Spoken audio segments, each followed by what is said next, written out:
Alright guys, welcome back to the channel, and on today's video, well, I'm going to start off by asking you, are you an effective runner? Do you have effective habits that make you an effective runner? Because if you're not, then this video is for you. And if you are, well, I want to hear from you because I want to know if your habits actually match these habits. Because on today's video, we are looking at 7 habits of highly effective runners. Let's get into it.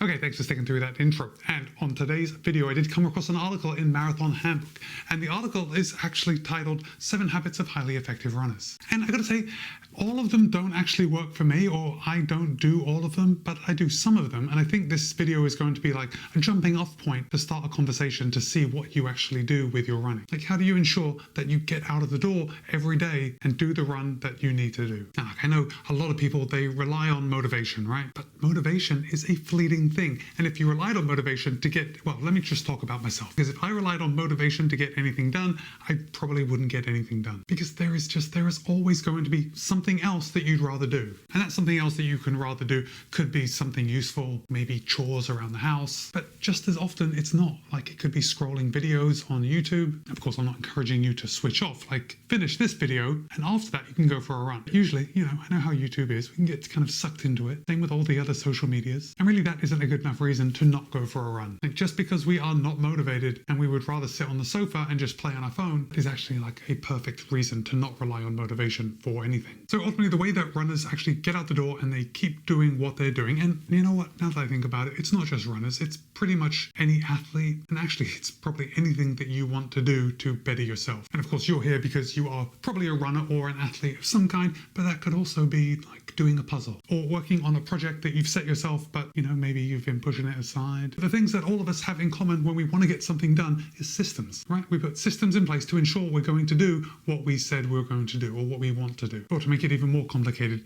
to make us do what we want to do. You know what I mean? Like, we may not want it, but we want it. So these systems include routines, processes, and cues. And with these routines, processes, and cues, they remove any barriers. They take away the need to rely on willpower, because if it's a routine or a process that's already in place, you're just going to do it. Now, if we have routines, processes, and cues, another word for that is a habit, right? It's something that we have habitually started doing. And because we have these systems in place, it makes it so we do it on a regular basis, and that is what makes a habit. And like you, I like to make my running, or right now, because I'm injured, my fitness, a habit. Even when I don't feel like it, I want to just do my habit because it makes me feel better about myself, right? It makes me feel like I've accomplished something and I'm doing something for my own, I don't know, edification. So before we get started, a strong habit has 4 components. Yep. Cues, a craving, response, and a reward. The cue is that trigger that tells your brain to start the behavior. So a very easy and clear-cut example is that you've signed up for a race, right? Signing up for a race is a cue to start training for that race. The craving is the motivation behind that training. So let's say, using the same example, that you want to get faster during the race. That motivation may wane over the course of your training, but that is what's going to get you started on making that habit. The response is the actual behavior. It's going out for a run. And the reward is something special, something satisfying that happens after you've done it. Do you know what I mean? It's that reward that is going to make your habit become a habit, because it's going to like tickle your brain just enough to tell you that you've liked it and you want to do it again. So let's get right into the habits. Now, these habits are the author of the articles. So that explains why some of them aren't going to work for me and probably not for you either. But again, this can be just a jumping off point because we can probably take them and kind of mold them into our own situation to see what will actually work for us. And the first habit is having a training plan. And yes, I agree with this one, even if I don't always have a training plan. Now, usually if I'm actually training for a race, I will jump in on a training plan and it will just give me something to follow. So it allows me to kind of see the progress. You know what I mean? Like, as we get closer to a race, we're doing specific type of workouts, and I like just having that laid out so it removes the guesswork. And that is the main reason of having a plan. And even when I don't have a plan, I kind of always have a plan. And by that, I mean, like, if I am going to do speed work, I will probably do intervals. If I'm going to do a tempo run, there is a particular day of the week that I usually do my tempo runs on. And if I usually do a long run, or not usually, but if I am going to do a long run, I will probably knock that out on Saturday, because I want to knock it out on Saturday. So if for any reason I miss it, I can roll it over to Sunday. Now, when I'm not training for an actual race, that plan is very loose, but it gets locked in when I have like a goal in mind. But I think having a plan is actually really important for a newer runner that perhaps hasn't developed that habit yet, because a running plan is a system, right? It removes the guesswork of when you're going to run, how far you're going to run, and at what pace or what intensity you should be running at. This is important because goals can be very vague, and yet systems are specific. Now, if you are a master of goal setting, then your goals are not going to be vague. But for a lot of us, a vague goal could be something like, I want to get faster in the 5K. But the systems in place to get you faster at the 5K are going to be very specific. Like, you're going to be running intervals at a certain pace. Okay, so that first habit is one that I agree with. Let's move on to habit number 2, and that is to prime your environment. And priming my environment is something that I do every day before I go out for a run. And basically, priming your environment is removing the barriers or making things easier to actually take care of the habit that you're trying to build. So for me, it's going for a run. And even though I have a lot of shoes, they're actually behind this camera right now, even though I have a lot of shoes, I plan which shoes I am going to be running in before I go out for my run. I mean, like the night before, because I'm a morning runner. Now, I will always put those shoes next to the door. I will always put these Stride foot pods on the shoes the night before my run, so they're ready to go. It's nothing I have to think about. Whatever watch or watches that I am going to be running in, I will have those kind of on my desk, ready to just put on my wrist in the morning if I haven't been wearing them all night. Actually, unless I'm testing watches, I don't wear several watches to bed.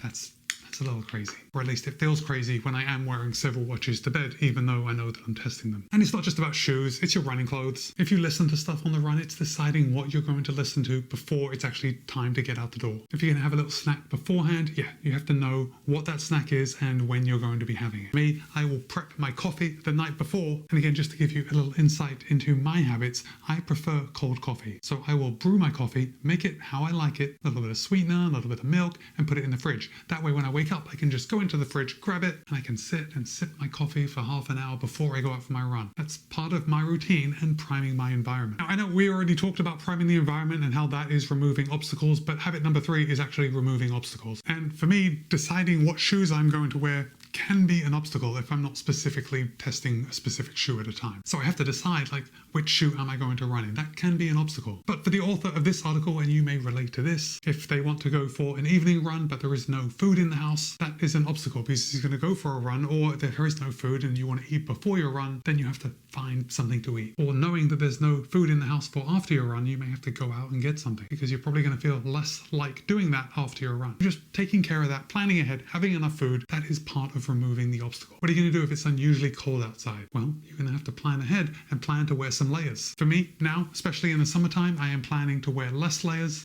Basically, it's just always hot, so I have to wear as few layers as possible. Now, if you have been following along any of my shorts, you have seen that a couple of runs that I've been out on over the last couple of months has had a bit of lightning in the area. And because I'm not going to risk my life to go out for a run, the way to get around that barrier is to check the weather the night before I'm getting ready to go out for my run. Because if it shows that it's going to be lightning in the morning at that exact time when I'm going to be going out for my run, maybe I can make other plans. Maybe I can turn that day into a rest day because I know it's going to be clear the following day. Or if I wasn't such a rigid morning runner, I could put my run off for the afternoon. And of course, there are family obligations, right? You want to go for a run, but we all know that taking care of these family obligations are more important than the run. So you have to plan it. Talk to your partner, let them know ahead of time what you're going to be doing so you can actually do it. And look, all of these things, like when we talk about them individually, they seem silly and they seem easy to overcome. But remember, we're talking about times when your motivation is low. And when your motivation is low, just that tiny little bit of friction is going to be enough to put you off your game. It's going to be enough to break the habit. So by removing these barriers, you are going to continue with your habit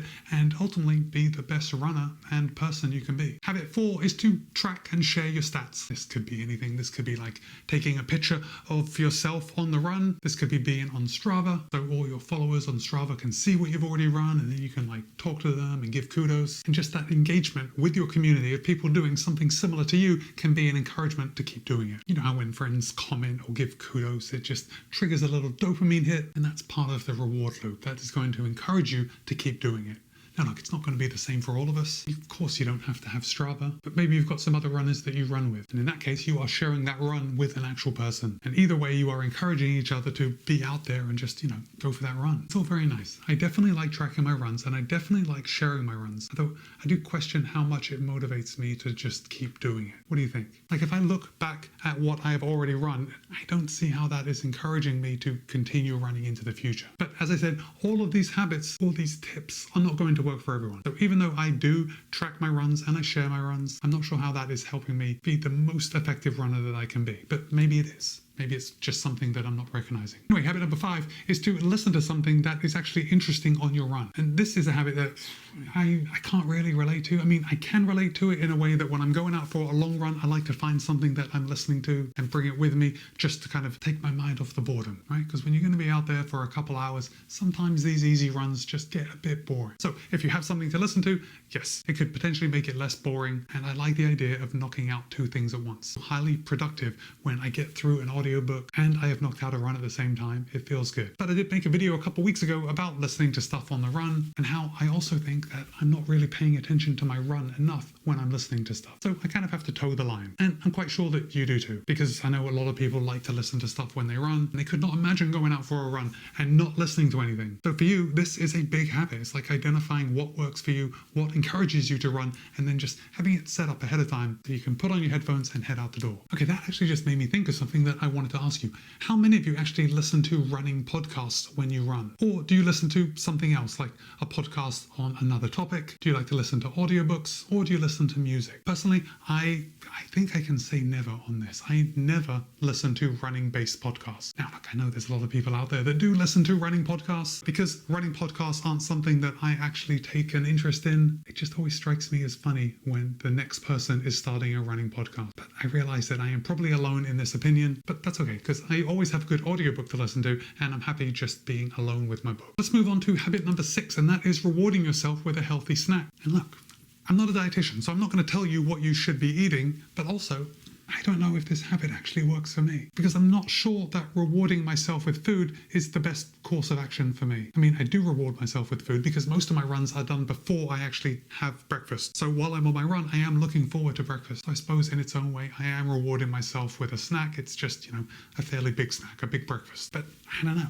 I kind of think like it's a slippery slope. Look, I know that when I'm training for a marathon, I have this mindset that just gives me just a little more freedom to eat whatever I want. And I know that the habit in the article does say a healthy snack, but that's also a slippery slope because, you've just been out for a nice long run. You feel good. You deserve something that might be less than healthy. And once you get into that habit of having food kind of be your reward, I don't know, it just seems like a slippery slope to me. Anyway, the article does say if you're going to have a healthy snack, it should include protein, healthy fats. It encourages you to keep prep time minimal and keep those ingredients handy so it's easy to put together after your run, and to choose something that you genuinely enjoy. Okay, so let's say that I am going to reward myself with food. I am going to plan ahead. I'm going to make this snack. If it's something that I have to prepare, I'm going to make this snack before my run so I can come home and get my reward. My reward is not going to include the prep time, but I'm actually more likely to just grab a spoon and dig into the peanut butter or have a little bit of chocolate. I don't know. But that's probably why I can't just reward myself with snacks, because that's the type of snacks that I would go for. And finally, habit number 7 is to make your run the end of the day.